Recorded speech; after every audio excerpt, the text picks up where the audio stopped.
সিলেট বিভাগের বিএনপি এবং অঙ্গ সংগঠন সমূহের সকল পর্যায়ের নেতৃবৃন্দ, উপস্থিত ভাই ও বোনেরা, সাংবাদিক বন্ধুগণ, আসসালামু আলাইকুম রহমতুল্লাহ।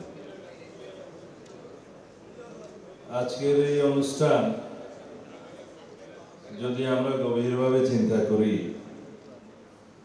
তাহলে বিএনপির মূল অনুষ্ঠান বলে আমাদের ধরে নিতে হবে। যদি বিএনপি থাকে, বাংলাদেশের সার্বভৌমত্ব থাকবে, স্বাধীনতা অক্ষুণ্ণ থাকবে, গণতন্ত্রের পাহারাদার হিসেবে বিএনপি থাকবে। যদি বিএনপি দুর্বল হয়, বাংলাদেশ দুর্বল হবে। যদি বিএনপির জন্ম না হতো, বহুদলীয় গণতন্ত্রের জন্ম হতো না।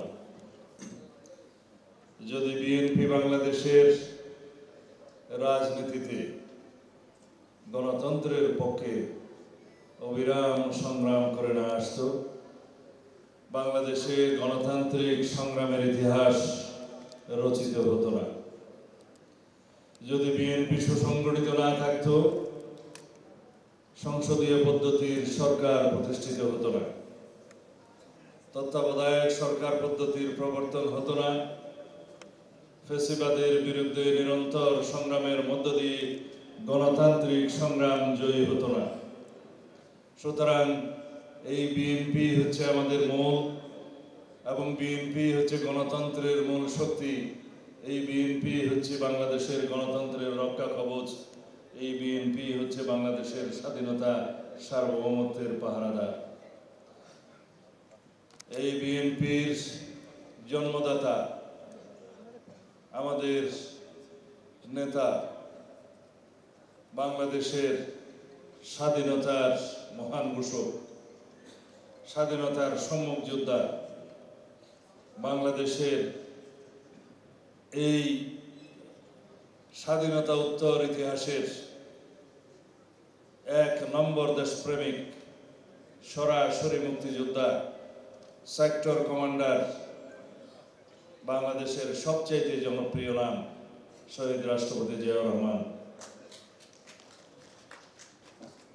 তিনি 1979 সালে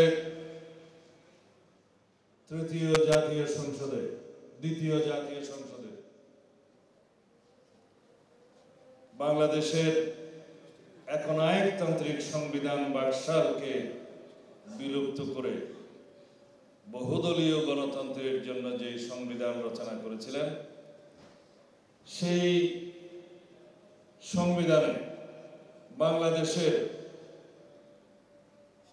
সংখ্যাগরিষ্ঠ জনগোষ্ঠীর ধর্মীয় মূল্যবোধকে তিনি প্রাধান্য দিয়েছিলেন। বিসমিল্লাহির রহমানির রহিম দিয়ে সেই সংবিধান শুরু করলেন। মহান আল্লাহর উপরে গভীর আস্থা এবং বিশ্বাস তিনি সংযুক্ত করলেন।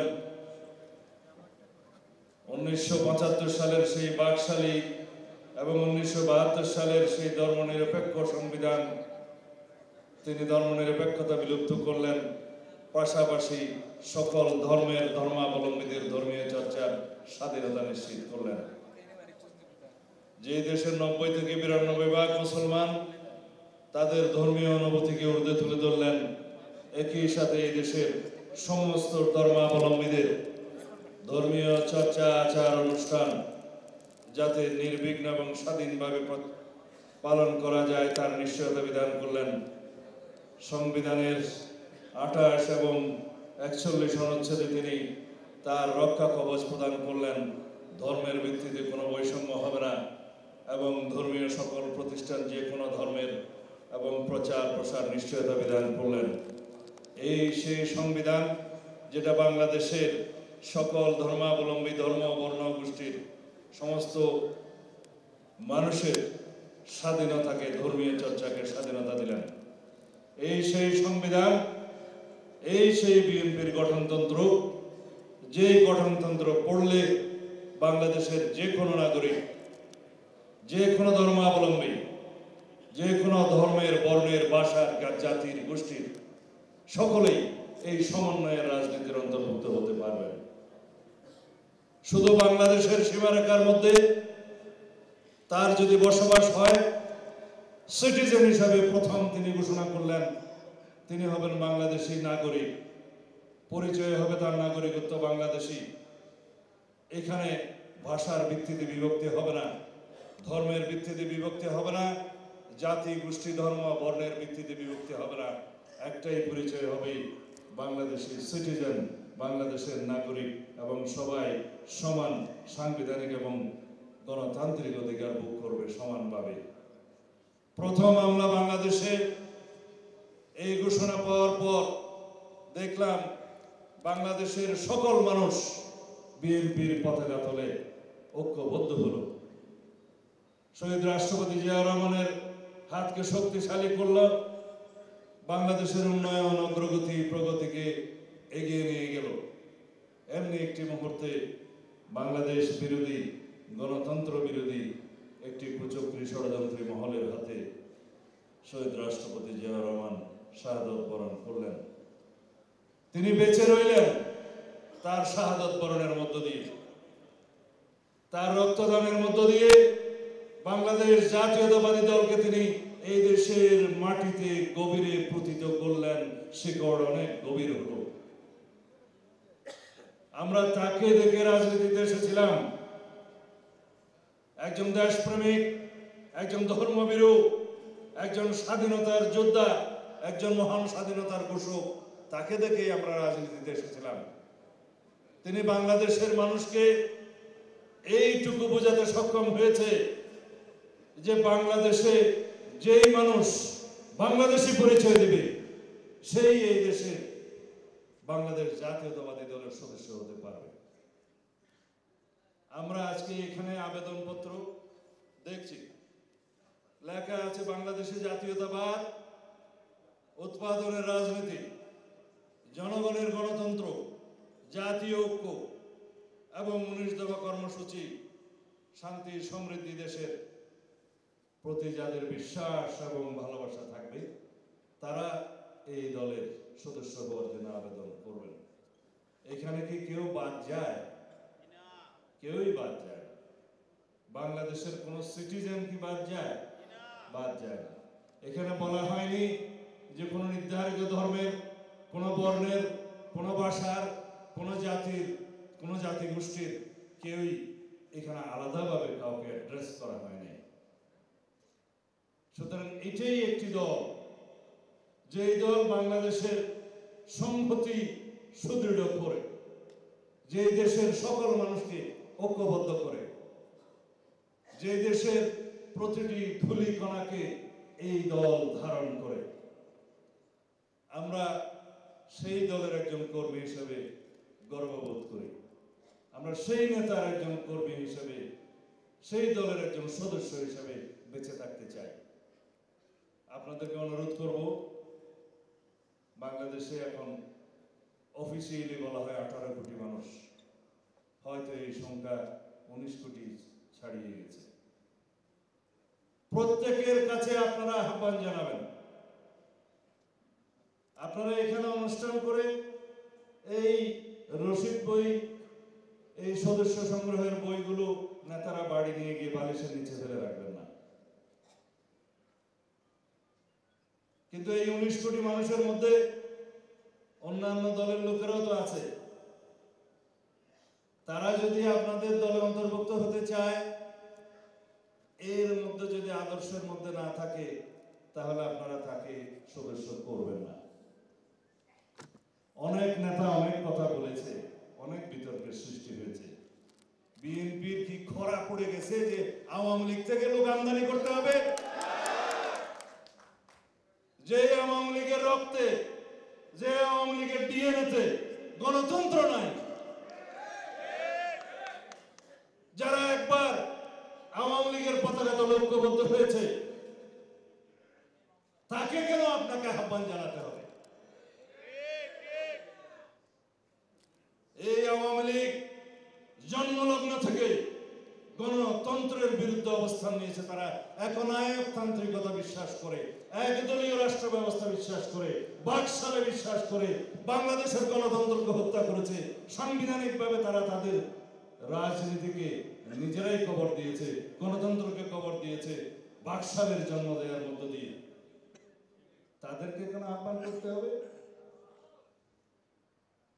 বাংলাদেশের মানুষ 5ই আগস্ট আওয়ামী লীগের ফ্যাসিবাদী রাজনীতিকে প্রত্যাখ্যান করেছে। রক্তাক্ত গণ অভ্যুত্থানের মধ্য দিয়ে, ভিজা রাজপথের মধ্য দিয়ে, রক্তে ভেজা তারুণ্যের রক্তাক্ত রাজপথের মধ্য দিয়ে বাংলাদেশ থেকে আওয়ামী লীগ বিতাড়িত হয়েছে। ইতিহাসের বর্বরতম খুনি, স্বৈর শাসক, ইতিহাসের জঘন্যতম গণহত্যাকারী ফ্যাসিস্ট শেখ হাসিনা বাংলাদেশ থেকে বিতাড়িত হয়েছে। রাজনৈতিকভাবে মৃত্যু হয়েছে আওয়ামী লীগের। আওয়ামী লীগ রাজনৈতিকভাবে মৃত্যুবরণ করেছে ঢাকার মাটিতে, গণ অভ্যুত্থানের রক্তাক্ত রাজপথে দাফন হয়েছে দিল্লিতে। সেই আওয়ামী লীগ এখনো পর্যন্ত ক্ষমা প্রার্থনা করে নাই, তাদের নেত্রী ক্ষমা প্রার্থনা করে নাই। কোনো আওয়ামী লীগ, কোনো পর্যায়ের কোনো আওয়ামী লীগ আজ পর্যন্ত সেজন্য অনুশোচনা করে নাই, দুঃখ প্রকাশ করে নাই। সেই আওয়ামী লীগ উল্টো গণ অভ্যুত্থানকারীদেরকে বলছে অপরাধী। তারা বাংলাদেশে রাজনীতি করতে পারবে? আমরা লিখিতভাবে প্রধান উপদেষ্টার কাছে ফেব্রুয়ারির 10 তারিখ আমরা পত্র দিয়ে জানিয়েছিলাম, তাদের এই স্বৈরাচারী কর্মকাণ্ড বন্ধ করতে হলে ফ্যাসিবাদীর যে দোসররা এখনো পায়তারা করছে বাংলাদেশ অস্থিরতা সৃষ্টির জন্য, শেখ হাসিনার নেতৃত্বে দিল্লি থেকে সেই দলকে যদি আমরা রাজনৈতিকভাবে বিচারের আওতায় না আনি, তাহলে বাংলাদেশের ফ্যাসিবাদের কবর রচনা হবে না।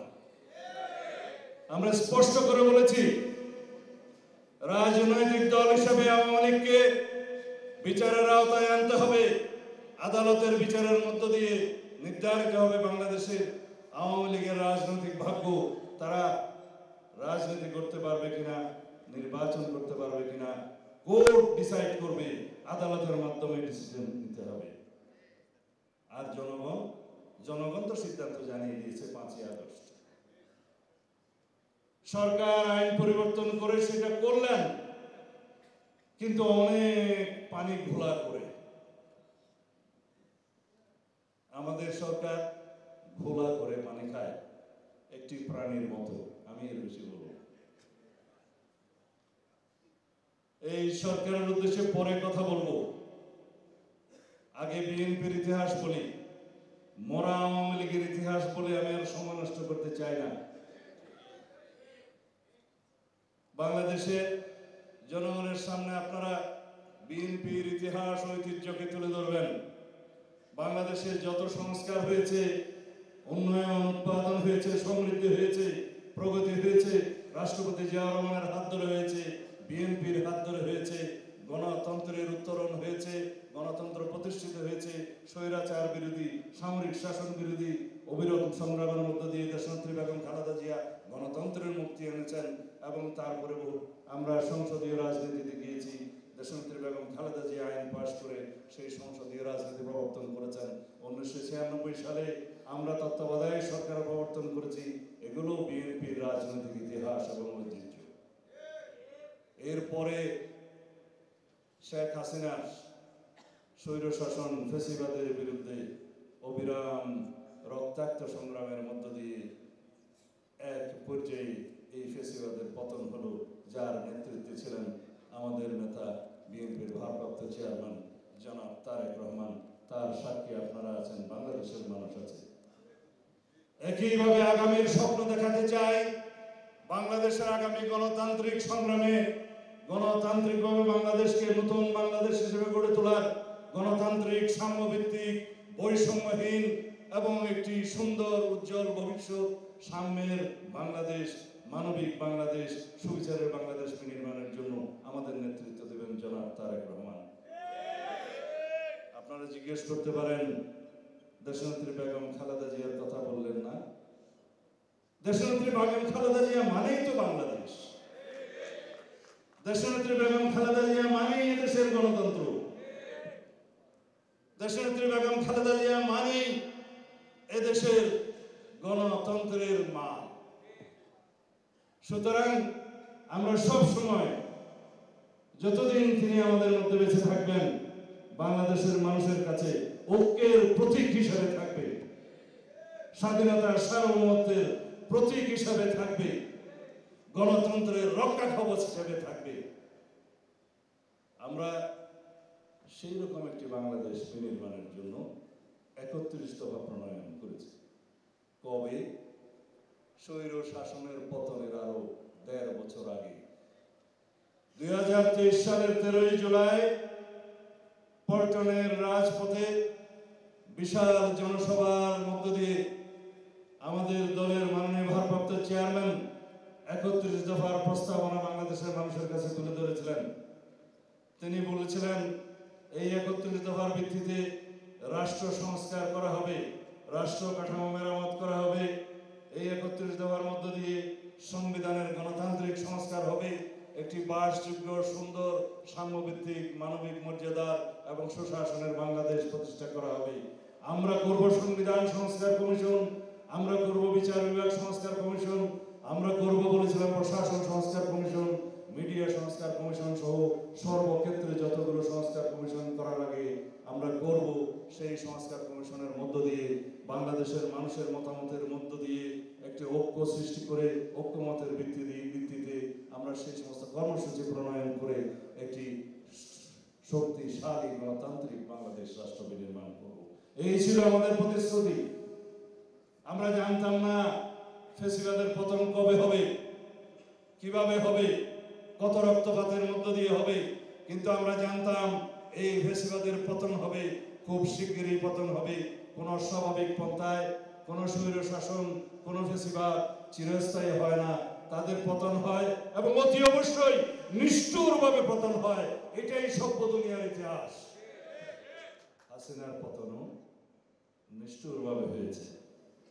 আমরা ইতিহাস পড়েছি, ইতিহাস থেকে বলা হয় কেউ শিক্ষা নেয় না, কিন্তু ইতিহাস তো পড়েছি, ইতিহাস জেনেছি, জেনে বিশ্বাস করেছি হাসিনার পতন হবে, খুব শিগগিরই হবে, রক্তাক্তভাবে হোক, অন্যভাবে হোক, অস্বাভাবিক পন্থায় হবে, তবে পরিণতি যে করুণ হবে সেটা ইতিহাস বলে দেয়। আমরা চৌচেস্কুর পতন দেখেছি, তার নির্মম মৃত্যু দেখেছি, আমরা পিনোশেটকে দেখেছি, তার নির্মম মৃত্যু দেখেছি, আমরা মধ্যপ্রাচ্যের ২-১ স্বৈর শাসককে দেখেছি, জনগণের বিরুদ্ধে যারা দাঁড়িয়েছিলেন তাদের উৎখাত হতে দেখেছি, তাদের নির্মম পতন দেখেছি, নির্মম হত্যাযজ্ঞ দেখেছি।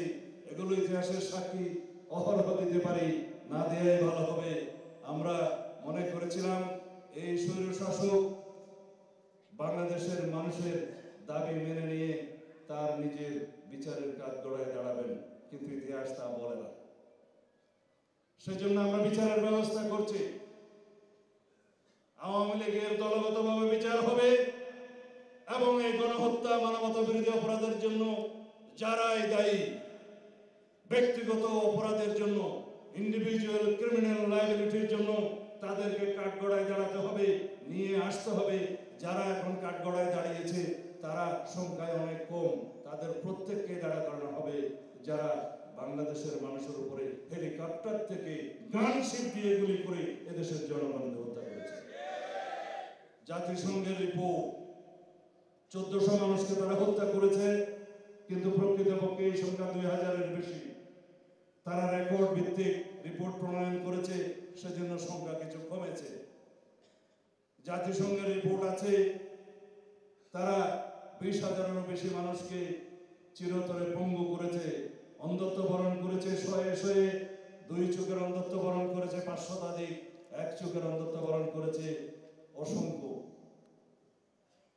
এইরকম একটি নির্মম হত্যাযজ্ঞ, এরকম নির্মম অত্যাচার, নিপীড়ন, গুম, খুন, অপহরণ এবং বিচার বহির্ভূত হত্যাকাণ্ডের মধ্য দিয়ে যে ফ্যাসিবাদ, যেই স্বৈরতন্ত্র পাকাভুক্ত করতে চেয়েছিল তার শাসন ব্যবস্থা, তার পতন হয়েছে, আমরা আল্লাহর দরবারে শুকরিয়া আদায় করেছি। এরপরে আমাদের করণীয় নির্ধারণ করতে হবে, বাংলাদেশে যেন কোনোদিন আর কোনো স্বৈর শাসকের উৎপাদন না হয়, কোনো ফ্যাসিবাদের উৎপাদন না হয়। সে হোক সাংবিধানিকভাবে বা অন্যভাবে, সমস্ত পথ বন্ধ করতে হবে। বাংলাদেশে চিরতরে ফ্যাসিবাদের উৎপাদন এবং ফ্যাসিবাদের যে কোনো রকমের জন্ম হওয়ার যে কোনো পন্থা আমাদেরকে বন্ধ করতে হবে। সেজন্য আমরা অবিরাম সংস্কারের মধ্য দিয়ে যেতে হবে। আমরা সংস্কার কমিশনগুলোর কাছে বসছি, তাদের সাথে কথা বলছি, কিভাবে সংবিধান রচনা হলে, সংশোধিত হলে, কিভাবে বিচার বিভাগের সংশোধন হলে এবং অন্যান্য সংস্কার হলে, কিভাবে প্রশাসন সংস্কার হলে বাংলাদেশের মানুষ সত্যিকারভাবে গণতান্ত্রিক অধিকার ভোগ করতে পারবে, সাংবিধানিকভাবে আর কোনো একনায়কতান্ত্রিকতার সৃষ্টি হবে না। সেই জন্য আমরা কাজ করছি। আপনারা সবাই সহযোগিতা করবেন। বাংলাদেশের সকল মানুষকে আমরা অনুরোধ জানাই, আহ্বান জানাই, এই সংস্কারের ফল যদি আমরা পেতে চাই, তাহলে পরে একটি নির্বাচিত সংসদের কি বিকল্প আছে? আমরা সেই কথা বললে এই অন্তর্বর্তীকালীন সরকার খুব নারাজ হয়। বাংলাদেশের রাজনৈতিক দলগুলো নির্বাচন দাবি করবে না, কি দাবি করবে? আপনারাই বলে দেন। বর্তমান সভ্য বিশ্বে গণতান্ত্রিকভাবে শাসন ব্যবস্থার জন্য নির্বাচনের কি কোনো বিকল্প আছে? সেই নির্বাচনের কথা বললে ওনারা খুব গুসা হয়। কেউ কেউ তাদের মধ্যে উপদেষ্টারা আছেন, তারা বলছেন যে তারা নাকি জনগণের দ্বারা নির্বাচিত, গণ অভ্যুত্থান নাকি তাদেরকে নির্বাচিত করেছে। একজন মহিলা উপদেষ্টা বলেছেন, আমি নাম বলতে চাই না। তো তারা যদি সেভাবে নির্বাচিত হয়ে যায়, তো বাংলাদেশের নির্বাচন ব্যবস্থা আছে কেন? ইলেকশন কমিশনের কাজ কি? আমরা যারা ভোটার লিস্টে অন্তর্ভুক্ত হতে চাই, ভোট দান করতে চাই, ভোটাধিকার প্রয়োগ করতে চাই, যার জন্য দীর্ঘ 16-17 বছর সংগ্রাম রক্ত দিলাম, তাহলে এগুলোর তো কোনো দরকার নাই। তারা অনির্বাচিতভাবে যতদিন খুশি অনির্দিষ্টকাল ক্ষমতা ভোগ করার জন্য স্বপ্ন দেখছে কেউ কেউ। আমি কয়েকদিন আগে একটা জনসভায় তাদের বিরুদ্ধে কিছু নসিহত করে বক্তব্য দিয়েছিলাম, আজকে দেব না। আমরা মাননীয় প্রধান উপদেষ্টাকে অনুরোধ করেছি, এখনো করব, আপনি যত শিগগির সম্ভব বাংলাদেশের জাতীয় সংসদের পরবর্তী নির্বাচনটা ডিসেম্বরের ভিতরেই, যেটা আপনি ওয়াদা করেছিলেন, দেওয়ার জন্য সুস্পষ্ট রোডম্যাপ প্রদান করবেন। তাতে আপনার সম্মান রক্ষা হবে, এদেশের মানুষ আশ্বস্ত হবে, দেশের মধ্যে একটি রাজনৈতিক স্থিতিশীলতা প্রতিষ্ঠিত হবে, ব্যবসা বাণিজ্য অর্থনৈতিক কর্মকাণ্ডের চাকা চালু হবে, বিনিয়োগের জন্য একটা পরিবেশ সৃষ্টি হবে, দেশি বিদেশি বিনিয়োগ আসবে। আমরা বাংলাদেশের মানুষ সেটাই চাই। যারা আপনার কয়েকজন উপদেষ্টা বিভিন্ন রকমের চক্রান্ত করে দেশে অস্থিরতা এবং অস্থিতিশীলতা সৃষ্টি করতে চায়, তাদের সম্পর্কে আপনাকে আমরা জানিয়েছি। আপনি সেই বিষয়ে ব্যবস্থা নেন, যাতে দেশের স্থিতিশীলতা রক্ষা হয়, কোনো রকমের অস্থিতিশীল পরিস্থিতি সৃষ্টি না হয়, রাষ্ট্রের মধ্যে কোনো অরাজকতার সৃষ্টি যাতে করার কেউ পায়তারা না পায়। আপনি সবার সম্মানিত ব্যক্তি, আপনি সেই ব্যবস্থা নেবেন, অন্যথায় আপনার সম্মান রক্ষা হবে কিনা আমরা সন্দিহান। কথাগুলো খুব নরম ভাষায় বললাম, সেজন্য মাননীয় প্রধান উপদেষ্টা খুব নরমভাবে নেবেন, আশা করি সেটা হবে না। বলছি নরমভাবে, মাননীয় প্রধান উপদেষ্টা, হয়তো আপনার কানে যেতেও পারে, নাও যেতে পারে, গেলে ভালো, আর যদি আপনি কানে না তোলেন তাহলে সবার জন্যই খারাপ। ভাবটা এখন এমন হয়েছে, আপনাদের সমস্ত উপদেষ্টারা, মাননীয় উপদেষ্টারা মনে করছেন বাংলাদেশটা পুরোটাই বোধহয় তাদের কথায় উঠবে এবং বসবে। তারা মন যা চায় তাই সিদ্ধান্ত নেবে এবং আমাদেরকে মেনে নিতে হবে। আপনারা যে রাস্তায় হাঁটছেন সেটা অত্যন্ত অগণতান্ত্রিক পন্থায় হাঁটছেন। আপনারা কথা বলছেন গণতন্ত্রের বিপরীত ভাষায়, আপনারা কাজ করছেন আইনের শাসনের বিরুদ্ধে। একটি উদাহরণ দিয়ে কথা বলি। ঢাকার রাজপথে নগর ভবনে আজকে কয়েকদিন যাবৎ জনগণ ঢাকা নগর ভবন তালাবদ্ধ করে রেখেছে, চতুর্দিক থেকে তারা ঘেরাও করে রেখেছে। আলটিমেটাম দিয়েছে স্থানীয় সরকার উপদেষ্টাকে যে আদালতের রায়ে যিনি মেয়র ঘোষিত হয়েছেন জনাব ইঞ্জিনিয়ার ইশরাক, ইলেকশন কমিশন যার নামে গেজেট প্রকাশ করেছে আদালতের রায় মেনে, তাকে আপনারা শপথ গ্রহণ করাবেন না, বিভিন্ন রকমের কলা কৌশল করছেন। তাই কি এটা আইনের শাসন হলো? আইন আদালতের শাসন হলো? আমরা কিসের শাসনের জন্য অপেক্ষা করছি? আইনের শাসনের জন্য। আর প্রফেসর ইউনূস সাহেব এবং আপনার একজন অল্প বয়স্ক উপদেষ্টা স্থানীয় সরকার মন্ত্রণালয়ের দায়িত্ব আছেন, তারা মনে করছেন যে তারা আইনের আদেশ মানবেন না, কোর্টের আদেশ মানবেন না, ইলেকশন কমিশনের গেজেট নোটিফিকেশনকে তারা তোয়াক্কা করবেন না। তাহলে গণতন্ত্রের বিপরীতে আপনাদের যাত্রা হলো।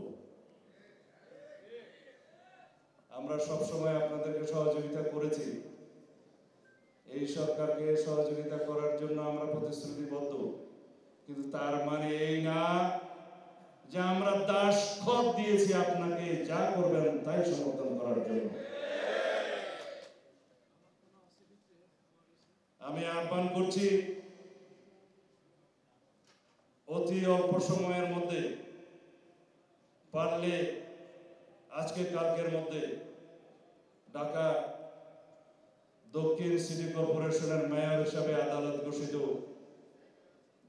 জনাব ইঞ্জিনিয়ার ইশরাক হোসেনকে শপথ গ্রহণ করানোর ব্যবস্থা করুন। অন্যথায় ঢাকার এই আন্দোলনকে কেন্দ্র করে হয়তো আরো বৃহত্তর আন্দোলন করতে হতে পারে। তাদেরকে সদস্য নেবেন সেই বিষয়ে আমরা কথা বলেছি, কিন্তু সংগঠন কিভাবে করবেন সেই বিষয়ে এখনো কথা বলিনি। অত্যন্ত গণতান্ত্রিক প্রক্রিয়ায় আমরা এখন সম্মেলনগুলো করছি, আপনাদের নজরে আছে কিনা? তৃণমূল পর্যায় থেকে আমরা ভোটের মাধ্যমে নেতৃত্ব প্রতিষ্ঠা করছি, আপনারা লক্ষ্য করেছেন। নেতৃত্বের প্রতিযোগিতা থাকবে, প্রতিদ্বন্দ্বিতা থাকবে, প্রতিহিংসা যেন না থাকে। সবাই তো এখানে ঠিক বলছেন, সম্মেলন আসলে দেখা যাবে। সেই জন্য গঠনতন্ত্র মেনে চলবেন, পার্টির কেন্দ্রীয় নির্দেশনা মেনে চলবেন এবং সর্বস্তরে গণতান্ত্রিকভাবে কমিটি গঠনের চেষ্টা করবেন। পারতপক্ষে কোনো ব্যক্তিকে একাধিক পদ দিবেন না। ওয়ার্ড, ইউনিয়ন, উপজেলা, পৌরসভা, জেলা পর্যায় পর্যন্ত তৃণমূলের শক্ত ভিত্তি থাকলে কেন্দ্রীয় কমিটি খুব শক্তিশালী ভূমিকা পালন করতে পারে। আপনারা অবশ্যই আমার চাইতে ভালো জানেন, মূল তৃণমূলের কমিটিটাই হচ্ছে দলের সবচাইতে গুরুত্বপূর্ণ কমিটি। ওয়ার্ড কমিটি সবচেয়ে গুরুত্বপূর্ণ কমিটি এবং ইউনিয়ন কমিটি সবচেয়ে গুরুত্বপূর্ণ কমিটি। বাকি কমিটিগুলো তো প্রতিনিধিত্বশীল আকারে এখান থেকেই উঠে আসে, ওয়ার্ড, ইউনিয়ন থেকে। জেলা কমিটিতে একটা সমন্বয় কমিটি, উপজেলা পৌরসভার প্রতিনিধি নিয়ে একটা সমন্বয় কমিটির মতো করা হয় জেলা কমিটি। সুতরাং সবচেয়ে গুরুত্বপূর্ণ কোনটা? Word, union. ওয়ার্ড এবং ইউনিয়নের কমিটিগুলো আপনারা শক্তিশালীভাবে গঠন করবেন, গণতান্ত্রিকভাবে গঠন করবেন। সমস্ত তৃণমূলের সাধারণ মানুষকে আপনারা দলে অন্তর্ভুক্ত করবেন, তাদের কাছে যাবেন। এখন ভাগ নিয়ে বসে থাকবেন না যে বিএনপি তো পাওয়ারে যায় যায় অবস্থা, সুতরাং না ডাকলেও আসবে, এরকম মনে করবেন না।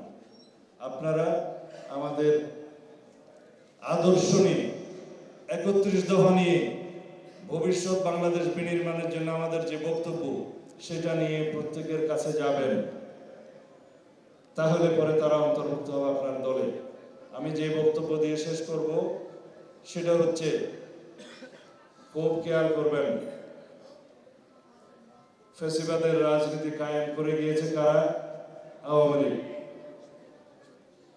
আমরা দেব তার বিপরীতে ভালো গণতন্ত্র। দুর্নীতি করতে গেছে বিশ্ব দুর্নীতি কারা? আওয়ামী লীগ। আমরা স্বচ্ছতার রাজনীতি দেব। যারা অপসংস্কৃতি বাংলাদেশে প্রচলন করে গিয়েছে, মঙ্গল সংস্কৃতি যারা প্রচলন করে গিয়েছে, তার বিপরীতে আমরা দেশীয় সংস্কৃতিকে প্রতিষ্ঠা করব। ঠিক আছে? সুতরাং যদি আপনি ভালো কালচার দিয়ে খারাপ কালচারকে অপসারিত করেন, সেটাই উত্তম পন্থা। ভালো রাজনীতিকে দিয়ে, ভালো রাজনীতি দিয়ে খারাপ রাজনীতিকে অপসারিত করবেন, সেটাই উত্তম পন্থা। ভালো কালচার, ভালো পোশাক, ভালো গণতন্ত্র, ভালো সংস্কৃতি এবং সব কিছুর যদি আপনি একটা উদাহরণ হয়ে থাকতে পারেন, জনগণ অতি অবশ্যই আওয়ামী ফ্যাসিবাদী রাজনীতিকে পরিহার করবে। এটাই নিয়ে কারো মূর্তি ভেঙে, বাড়ি ভেঙে, আগুন দিয়ে, পুলিশ দিয়ে মিছিল বন্ধ করে একটা আদর্শ, সেটা যত খারাপই হোক, বন্ধ করা যায় না। তার বিপরীতে আপনাকে ভালো রাজনীতি, ভালো গণতন্ত্র, ভালো সংস্কৃতি, ভালো উদাহরণ এবং স্বচ্ছতার রাজনীতি, দুর্নীতির বিরুদ্ধে আপনাকে প্রতিষ্ঠিত করতে হবে। মানুষ সেটা গ্রহণ করবে। সাধারণ কথা, একটা কালো মুজিব কোট পরে একটা বিদেশি দূতাবাসের একজন অফিসার গুলিস্তানে গেছে কি একটা বাজার করতে। সে জানে না যে এখানে আশেপাশের লোকজন আওয়ামী লীগ খুঁজতেছে। তার এই মুজিব কোট দেখে বলছে ধর আওয়ামী লীগ। সে জানে কোন রকম বেঁচে আসে। পরে কয়েকজন বুঝালো সে একজন অমুক দেশের নাগরিক, তাদের দেশে এটা অন্যভাবে পড়ে, এটা তাদের কালচার। এখন মুজিব সাহেব এটা কোন সময় পড়ছিল, এখানে আওয়ামী লীগ বলে এটা মুজিব কোট, আসলে তো এটা মুজিব কোট না। সে বেচারা পরিচয় টরিচয়, আইডেন্টিটি কার্ড টার্ড দেখি কোন রকমের জানে বেঁচেছে। আপনারা কি সেই কোর্টের বিপরীতে কোন কোর্ট, ভালো কোর্ট যদি গ্রহণ করে মানুষ সেটা দিতে হবে না? এটাকেই বলে যে ভালো পোশাক সংস্কৃতি দিয়ে অন্য পোশাক সংস্কৃতিকে পরিহার করা। একইভাবে আমি আমার কোর্টের কথা বলছি না, আমিও বাধ্য হয়ে এটা করছি। আমিও বাধ্য হয়ে এই বাংলাদেশের মানুষের জন্য এই মুজিব কোট যাতে আর না পড়তে হয় সেজন্য এটা করেছি। যাই হোক,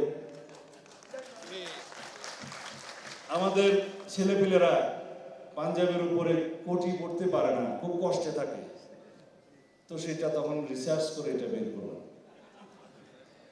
যদি আপনারা ভালো রাজনীতি উপহার দিতে পারেন, বাংলাদেশে ফ্যাসিবাদের মৃত্যু এমনিতেই হয়ে গেছে, আরো হবে। কিন্তু যদি আমাদের নেতা কর্মীরা যা শোনা যায় আর কি বদনাম, যদি এগুলো সত্যি না হয় খুশি হব। সেটা ব্যবধান আনতে হবে, প্র্যাকটিস করতে হবে।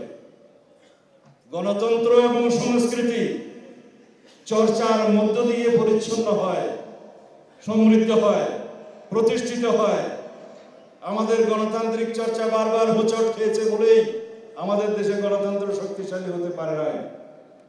আমরা আশা করি এমন ভারসাম্যমূলক রাষ্ট্র এবং সমাজ ব্যবস্থা সাংবিধানিকভাবে আমরা প্রতিষ্ঠা করব ইনশাআল্লাহ, যার মধ্য দিয়ে বাংলাদেশের গণতান্ত্রিক প্রতিষ্ঠানগুলো সত্য ভিত্তির উপর দাঁড়া হবে, সাংবিধানিক প্রতিষ্ঠানগুলো সত্য ভিত্তির উপর দাঁড় হয়ে গণতন্ত্রের রক্ষা কবচ হিসেবে কাজ করবে, বাংলাদেশের বিচার বিভাগ বাংলাদেশের গণতন্ত্রের জন্য রক্ষা কবচ হিসেবে কাজ করবে, তাহলেই পরে গণতন্ত্র চর্চার মধ্য দিয়ে আরো কয়েকবার জাতীয় সংসদ নির্বাচনের মধ্য দিয়ে এমন একটা অবস্থায় উন্নীত হবে যে এই গণতন্ত্র নিয়ে আমরা গর্ব করতে পারবো ইনশাআল্লাহ। জানি না ততদিন পর্যন্ত আল্লাহ রাব্বুল আলামিন হায়াত রাখে কিনা, কিন্তু সেই স্বপ্ন দেখি। আপনাদেরকেও সেই স্বপ্ন এবং সেই স্বপ্ন বাস্তবায়নের জন্য কার্যক্রম গ্রহণের আহ্বান জানিয়ে বিদায় নিতে চাই। বাংলাদেশ জিন্দাবাদ, বাংলাদেশ জাতীয়তাবাদী দল জিন্দাবাদ, শহীদ জিয়া অমর হোক, এদেশের গণতন্ত্রের রক্ষা কবচ, স্বাধীনতার সার্বভৌমত্বের প্রতীক দেশনেত্রী বেগম খালেদা জিয়া জিন্দাবাদ। আগামীর গণতন্ত্রের যাত্রাপথে আমাদের গণতন্ত্রের প্রধান সেনাপতি, প্রধান নেতৃত্ব, বাংলাদেশের গণতান্ত্রিক সংগ্রামের প্রধান, যার নেতৃত্বের মধ্য দিয়ে ফ্যাসিবাদ মুক্ত হয়েছে বাংলাদেশে, আমাদের নেতা বিএনপির ভারপ্রাপ্ত চেয়ারম্যান জনাব তারেক রহমান জিন্দাবাদ। আগামী দিনের গণতন্ত্রের রক্ষা কবচ হিসাবে আমরা আমাদের সম্মুখ সারিতে আমাদের নেতাকে পাব। আমরা বাংলাদেশের স্বাধীনতা এবং সার্বভৌমত্বকে রাষ্ট্রপতি জিয়াউর রহমান যেভাবে দুইবার রক্ষা করেছেন নিজের জীবন বাজি রেখে, সেরকম একজন নেতৃত্ব তার উত্তরাধিকার হিসাবে আমরা পেয়েছি। আমরা অহংকার বোধ করি। আমাদের নেতা জনাব তারেক রহমান জিন্দাবাদ।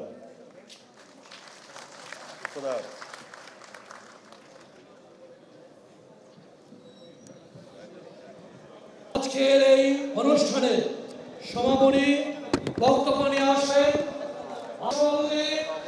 বাংলাদেশ জাতীয় দলের জাতীয় নির্বাহী কমিটির 64 জেলা পৌরসভা ওয়ার্ড সমূহে সেখানে বিস্তারিত ব্যাখ্যা দিয়েছেন। ভিন্ন প্রেক্ষাপট হাসিনা মুক্ত বাংলাদেশে আমরা এই তারেক রহমান